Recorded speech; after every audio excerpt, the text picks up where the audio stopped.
Alright, so we're going to be modeling how currents affect air temperature for Christchurch, New Zealand.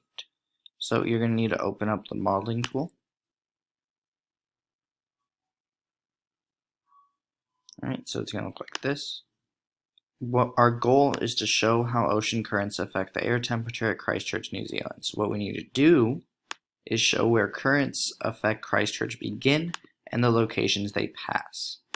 So I'm going to show us how we're setting this up. You take your current from the bottom, you drag it, right?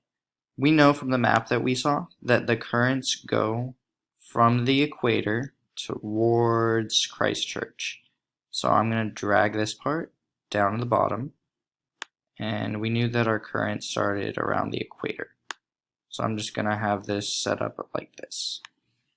So just make sure that it starts at the equator, the star, and ends down here past Christchurch.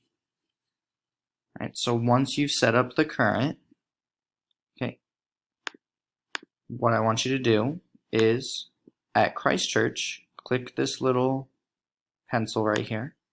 It's going to make it bigger for you. Drag the arrows to show how energy is transferring. So you'll drag this energy transfer arrow. Okay, we know energy comes from the sun, so we're going to put this arrow here.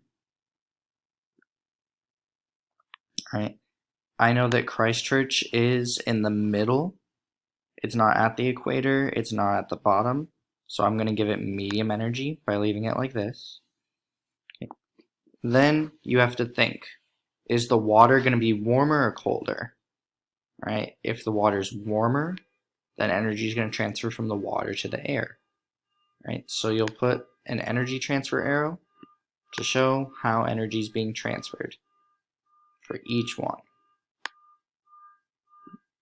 So after you've done it for Christchurch, you'll click an X. Then you can click on the beginning of the current and model the energy that's happening there. Right? So we know that at the equator, it's very hot, so we're going to have a lot of energy going from the sun to the water because it's at the equator right there. Right? So you can do that at the beginning and see for each one. When you're finished, you'll hand it in, and then in your handout, explain what cause and effect you see here. All right, so what is making something happen, and then what's happening because of that. Okay, good luck.